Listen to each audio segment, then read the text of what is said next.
remember that we left our coverage off last time by looking at the players in metabolism, and we had talked about reducing power and the high energy equivalency of reducing power in the form of NADH and FADH2 and even NADPH, which of course takes its electrons to power biosynthetic reactions, whereas the others formerly mentioned to take their electrons to the ETC to power the synthesis of lots of ATP. Well, ATP, there you have it, the other major player in metabolism. Whether ATP is synthesized via another high energy molecule or whether it's synthesized in oxphos, we can recognize it as being an incredibly important energy currency. And in fact, the thing that I love about ATP is, as it turns out, and this always makes me feel better about life, the universe, and everything, ATP is wonderful because it's actually just really mediocre. So let's see what makes it so wonderfully mediocre. Looking at the molecule, we notice that it is adenosine triphosphate. We recognize the ribose sugar in the five-membered ring structure in all of its glory, with the hydroxyl, of course, at carbon 2 because it's not a deoxyribose. So we notice too that, of course, the adenine is attached at carbon number 1. So that is what gives it the name adenosine triphosphate. So the triphosphate, now this is actually where we want to spend our time. It's actually those linkages between the alpha, beta, and gamma phosphorus atoms that actually lead to the high energy of this molecule. And there are 3 of these linkages. 2 of them are the same. The other one is a little bit different. Let's begin with the different one. This one right here, you might recognize it as looking a lot like an ester bond, except for that it's a phosphorus atom here. So it's a phosphoester bond. This is pretty darn high in energy. In fact, it weighs in at 14 kilojoules per mole. Meaning that if you were to break this bond, right, the delta G naught prime of hydrolysis is negative 14. If we were to break that bond, standard state free energy release would be 14 kilojoules per mole. A lot of energy would be released. But guess what? Not as much energy as when the phosphoanhydride bonds are broken. So notice that these 2 bonds here are equivalent, and they are both worth more than we can even reckon at 30 kilojoules per mole. So notice that more than double the energy comes from the breakage of a phosphoanhydride bond as compared to the breakage of a phosphoester bond.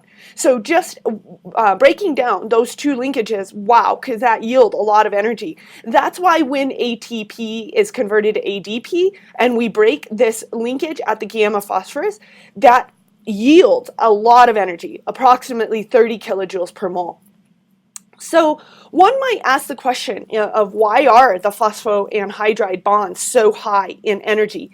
And to answer that question, we need look no further than, wow, how does this negative charge feel about this negative charge, feel about this negative charge? They're like, whoa, howdy, you repel me, right?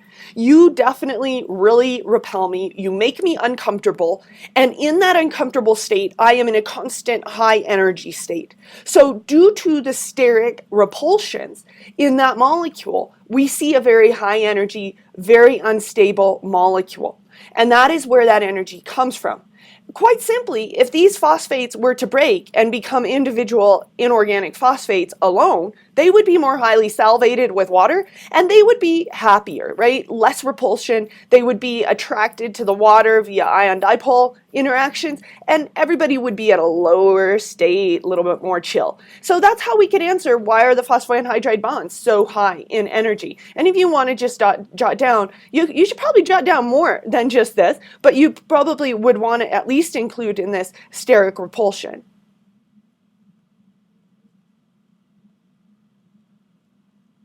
Right? Charge-charge repulsion due to the nearness of those negative charges.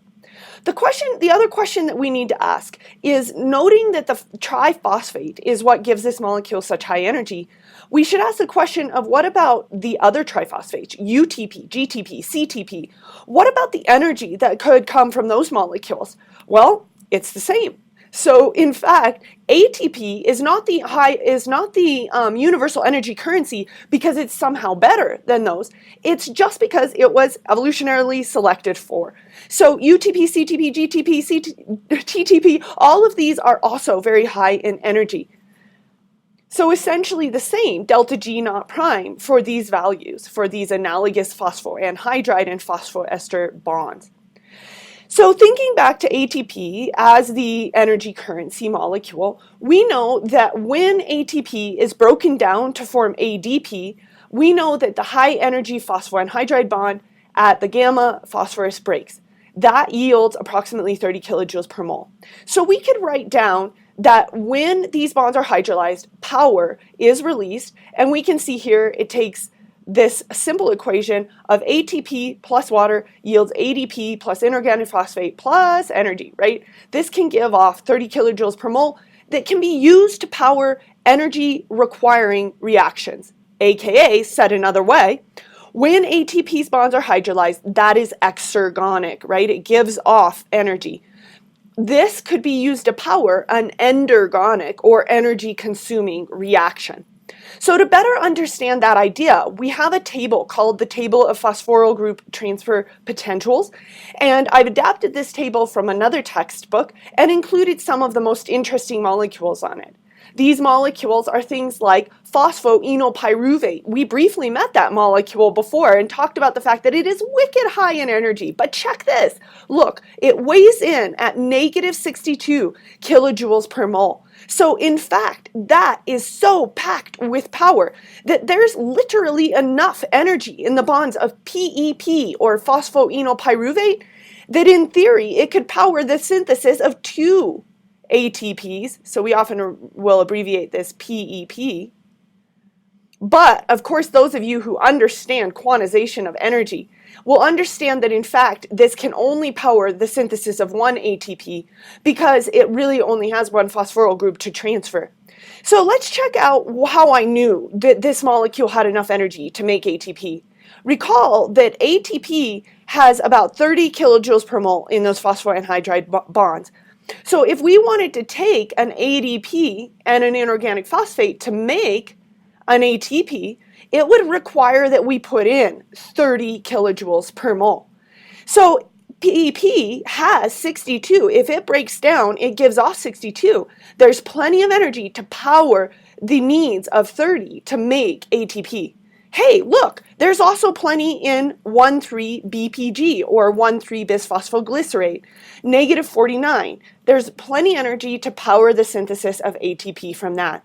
Also, phosphocreatine. I was thinking, Ashley, you might have heard of phosphocreatine. This is a common supplement in the world of weight training. Phosphocreatine is often used to push. If it's consumed in the diet, the idea is to push the synthesis of phosphocreatine. So people will take in creatine and then try to make more phosphocreatine to serve as a reserve to make more ATP when they need the energy. So notice that phosphocreatine is a high energy phosphoanhydride that can make ATP by transferring a phosphoryl group to it. Even succinyl-CoA could provide enough energy to make ATP. So these molecules with these high phosphoryl group transfer potentials could transfer a phosphorus group onto ADP to make ATP. They could provide this molecule and enough high energy to make ATP. So let's write down the take-home message there is that these molecules can donate phosphoryl groups to ADP to make ATP. So in the process that requires energy to make and synthesize ATP, if a molecule provides that energy, so for example, if phosphoenolpyruvate is the source of that energy, right? If it provides that wicked high energy that is needed to make ATP, then we recognize the process by which ATP is made as being something called substrate level phosphorylation, because the molecule is a substrate, PEP, of an enzyme that transfers a phosphoryl group onto ADP to make ATP. So whenever a molecule is the source of the energy needed to make ATP, we call the process substrate level phosphorylation. Super important. Notice that I've put that in red and I've also underlined it and I've also made it bold. Substrate level phosphorylation is the type of phosphorylation that takes a high energy molecule, uses the energy from something like 1,3-BPG or phosphocreatine or succinyl-CoA to make an ATP molecule. Now that totally differs from oxphos. Oxphos uses the PMF to make ATP. So substrate level phosphorylation is completely different. It uses a high energy molecule rather than the PMF to power the synthesis of ATP. Now we need to practice whether we fully understand how to use this table of phosphoryl group transfer potentials. Let's see if we can understand how we might figure out what the overall free energy change is for a reaction that is powered by something like 1,3-bisphosphoglycerate in which ATP is made. And that is what our next slide asks us to do. So use the table of phosphoryl group transfer potentials to answer the following question.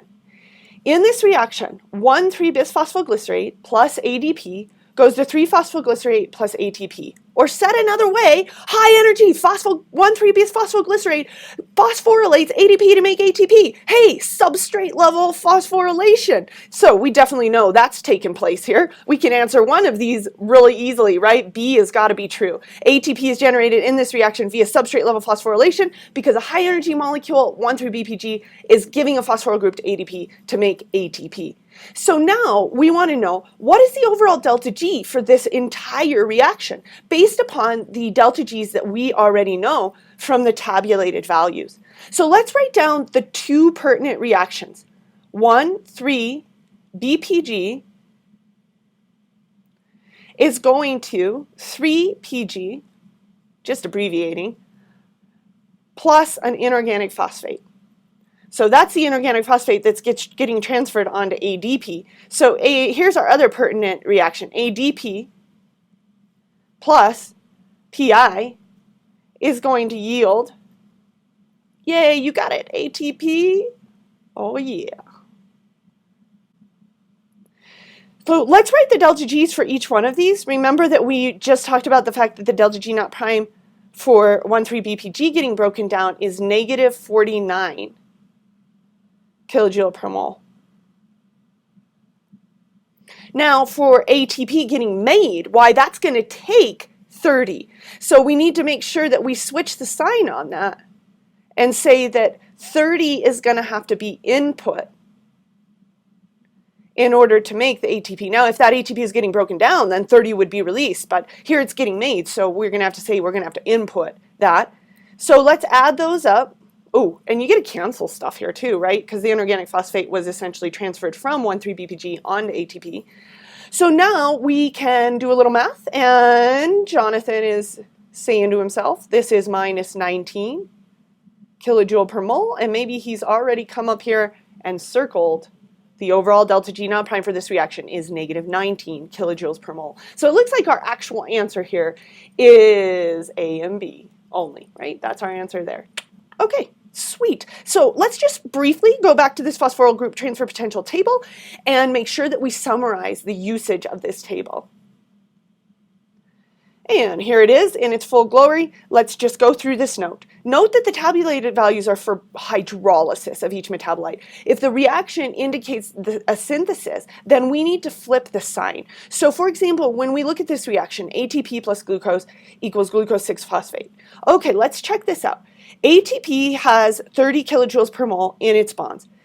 Is that enough to make glucose 6-phosphate, which takes 14 in order to synthesize it? Well, when it breaks down, it gives off 14, but if it's going to be made, it's going to take 14 to make it. So if we think about that, we would recognize that ATP, if ATP broke down, it could easily power the synthesis of glucose 6-phosphate. In fact, the overall delta G naught prime for that would be negative 16 kilojoules per mole, very exergonic.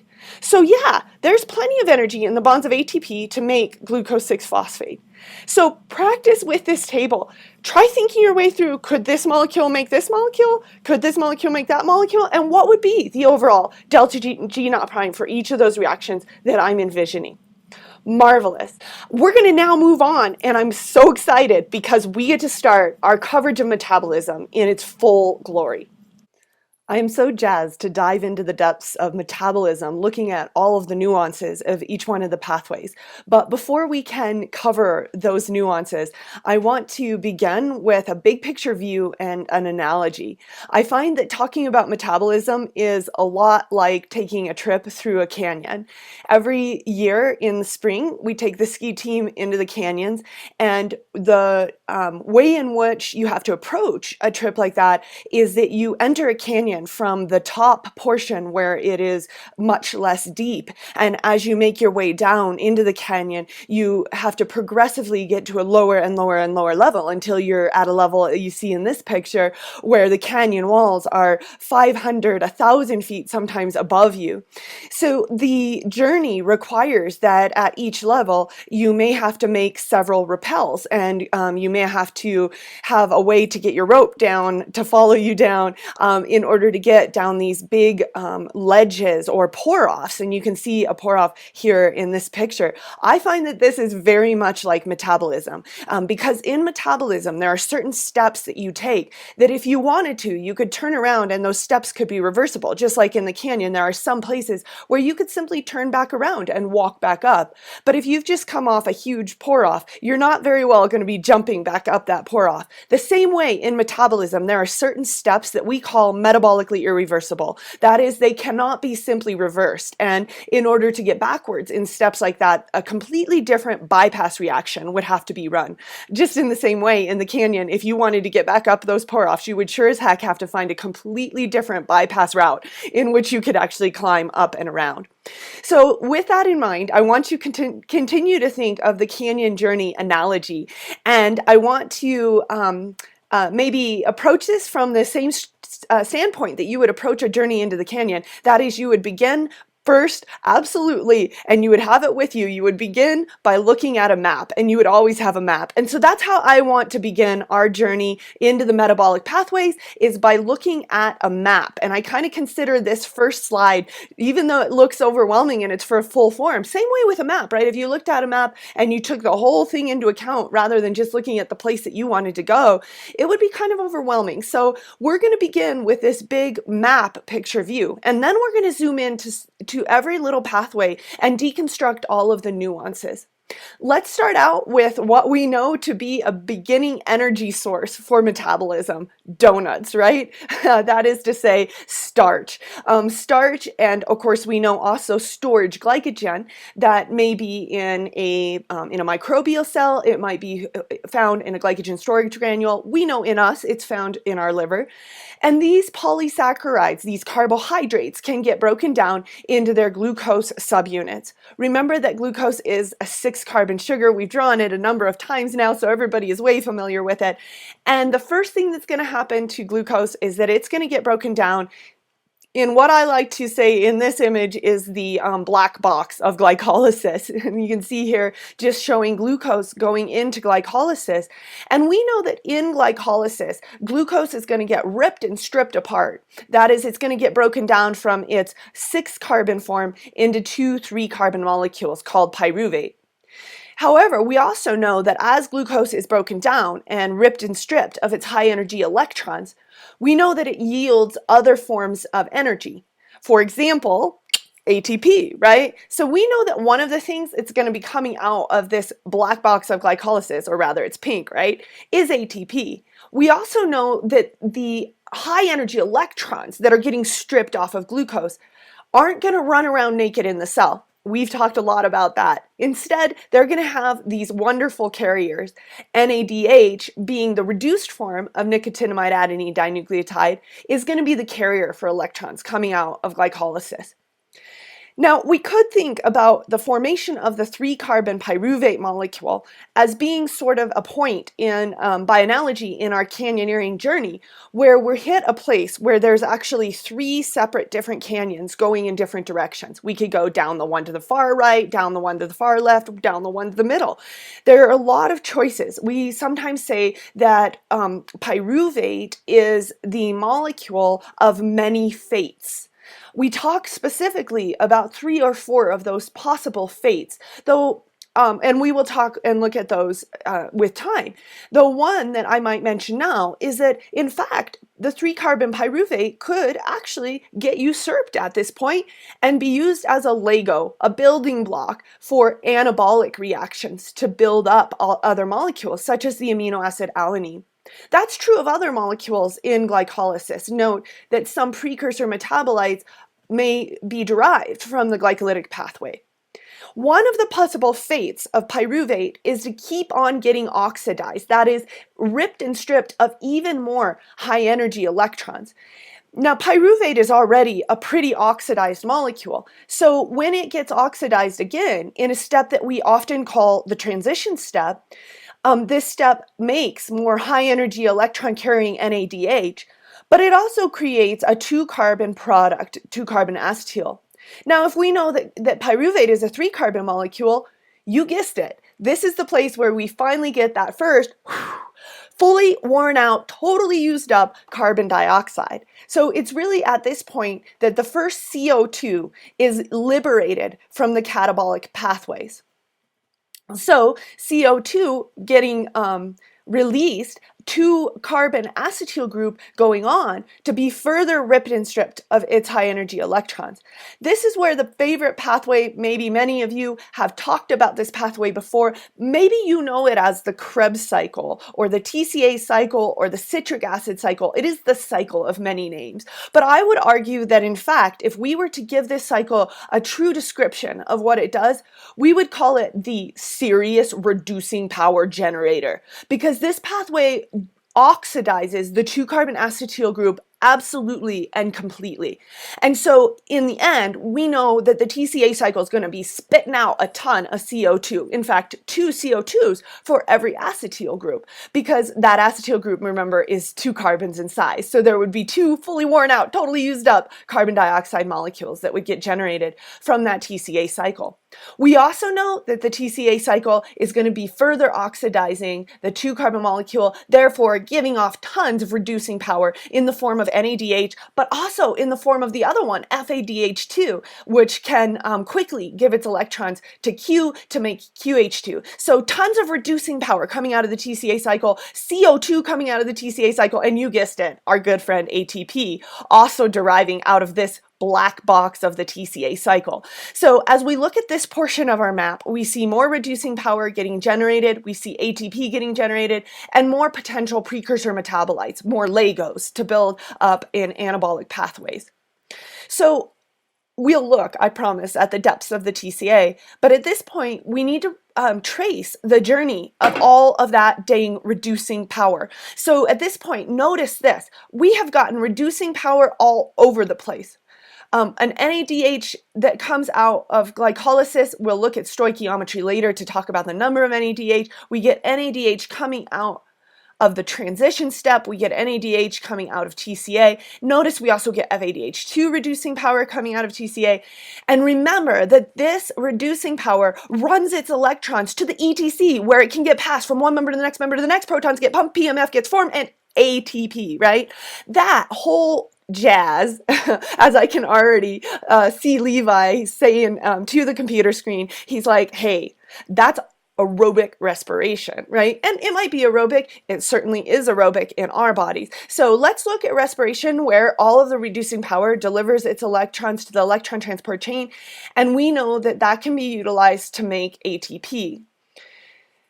Now, you might even be, if you're thinking with a real sexy mind right now, you might be thinking, I wonder if the ATP that comes straight out of glycolysis and straight out of the TCA, I wonder if that's different than the ATP that comes out of respiration. So keep entertaining that question, because it's a very good one. But I have a feeling that some of you are thinking, perhaps some of you are just completely distracted looking at this box over here, fermentation. You're like, yes, I wish I was studying fermentation right now. If that is the case, do note that one of the possible fates of pyruvate, remember we said it's a molecule of many fates, one of its potential fates is in fermentation. Now, this is true when respiration is not going. So let's just remind ourselves, cells that if respiration is not happening, if there is no ETC, if there is no terminal electron acceptor, for example, in us, if there was no oxygen, or hey, since we're talking fermentation, let's talk about yeast.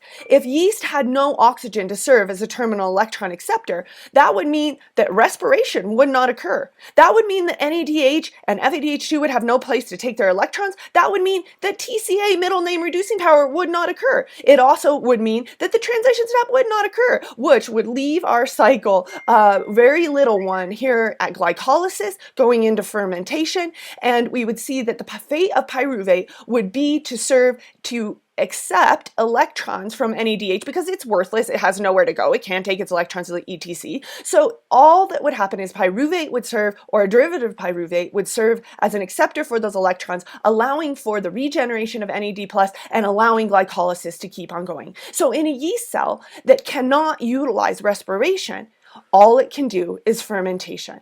And the only ATP that that yeast cell can make is in glycolysis. So when we make wine in lab, I like to say that when we put the stopper on the bottle and we starve the yeast of their oxygen terminal electron acceptor, those little yeast cells turn around and give us the finger. Why? Because all of a sudden they went from being able to make massive amounts of ATP in respiration to being able to make only a little bit of ATP in glycolysis. So perhaps Anthony is completely distracted from all of this and he's thinking to himself, Rachel, aren't there other fuel sources besides glycogen and starch? I mean, personally, like with all my weight training, I tend to live on almost an entirely protein diet, right? I don't eat very much starch in my diet. So what about proteins? Can they serve as an energy source? You know, and maybe Zeri is like, you know, Rachel, you always keep talking about donuts being a source of starch, but really, aren't they packed full of triacylglycerols or fat? True. So let's talk about these other fuels. Triacylglycerols are absolutely the most packed with power. So when a fat gets broken down, gets oxidized, ripped and stripped of its high energy electrons, it too generates lots of reducing power. The 2 carbon units from the triacylglycerols from their fatty acyl side chains enter into catabolism as acetyl-CoA. They then run the TCA cycle, generating even more reducing power. So fats are packed with power in the form of reducing power, and they enter in and are primarily used in the TCA cycle. You can think about what that means, about what a cell has to have in order to use fats as a fuel. And Anthony, you're right. Proteins can get used as an energy source, though it's important to note that proteins are the only toxic fuel that we take in our diet. Why are they toxic? Well, because they give off ammonium. This is ammonium here, has to be cleared in the form of urea. So we have to deaminate these amino acids in order to take them in. So amino acids can enter into catabolism, and there are a variety of places in which they do so as 3-carbon pyruvates, as 2-carbon acetyls, and as intermediates of the TCA cycle. But they are, as we said, the most toxic of all fuels that we might take in. This, I realized, was a very big picture map. And now our goal is to jump in to the heart of the pink box of glycolysis. So get ramped for the glycolytic pathway. Glycolysis quite literally means the splitting of something sweet.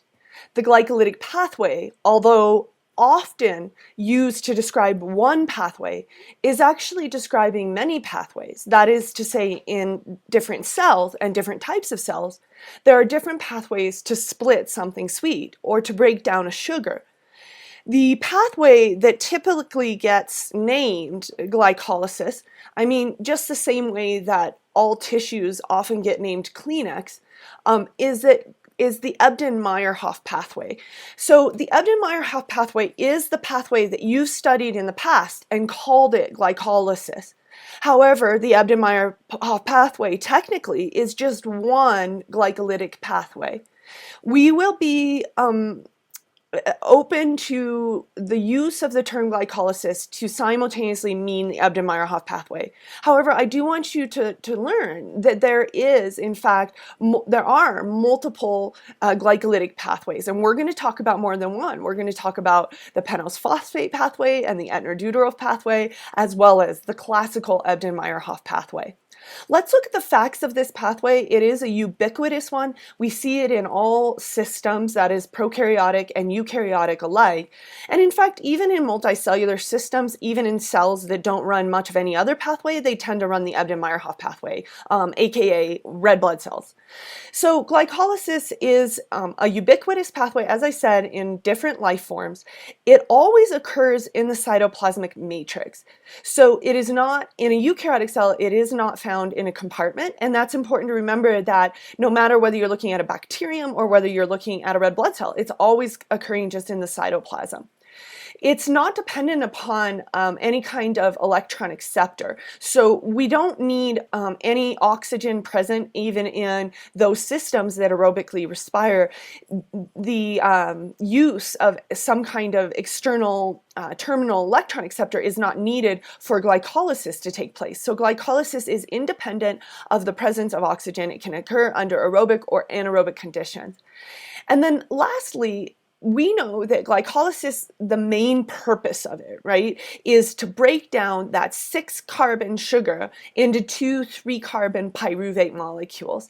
So we would say overarchingly, this is what? Catabolic or anabolic, right? Hopefully you're thinking breakdown, degradation, catabolic, right? Primarily glycolysis is a catabolic pathway. However, because so many of the intermediates and even the product of glycolysis can be then used as Legos to build up other large molecules in anabolism, we often call this a pathway with a dual nature because of that. And so often glycolysis, or the Embden-Meyerhof pathway, will get termed amphibolic with a dual nature. So the reactions of glycolysis are nuanced, and I'm going to go through every single reaction, talking about each and everything that happens. So let's start out at the very beginning, and I know that Jordan is going to get super jazzed about this reaction, because remember talking about the fact that glucose can simultaneously come into the cell while it's getting phosphorylated. And that actually is step number 1 of glycolysis. So in certain cells, in bacterial cells, we often see that glucose comes in through one of those phosphotransferases, and as it gets into the cell, an ATP gets hydrolyzed. That ATP transfers a phosphoryl group onto the glucose, and recall, makes glucose 6-phosphate. We drew that molecule on the board in class. So glucose 6-phosphate is considered the first intermediate of glycolysis. The other thing to notice about this is that ATP gets consumed. So wait a second. Remember that we said the whole purpose of glycolysis was to pump out some ATPs and some high energy reducing power. And yet here we are after step 1, totally in the hole, having invested rather than getting out any ATP. So we're going to keep track as we go, and what we might say is that you have to put something in order to get something out. And so I want you to think along those terms as we begin our first steps, so you don't get too depressed as we look at the first steps of glycolysis. So let's look at a cartoon of this happening, and I've created some B-rate animations to show you what is occurring in this step. So there's glucose, the 6-carbon sugar with its many hydroxyls, very water soluble, and here comes ATP with its 3 phosphoryl groups, and bingo, transfers a phosphoryl group onto carbon number 6. So this is glucose 6-phosphate, the first product. Now the enzyme that makes this possible is called Hexo Kinase. Now that is an enzyme that you could say, oh man, Rachel, crud, I don't want to have to memorize a whole bunch of enzyme names. Guess what? You don't have to memorize them, because enzyme naming makes the most sense of anything. When you look at this name hexo, that's 6, right? Glucose is a 6-carbon sugar. Kinase means to phosphorylate. Oh, cool. Glucose is getting phosphorylated. So hexo kinase, to phosphorylate a 6-carbon sugar. Rad, right? That is how we name enzymes. So we recall too that this occurs as a cell is, or as the glucose molecule is being transported into the cell. And so of course Jordan will remind us that that type of transport is called group translocation. So group translocator allows for this to occur.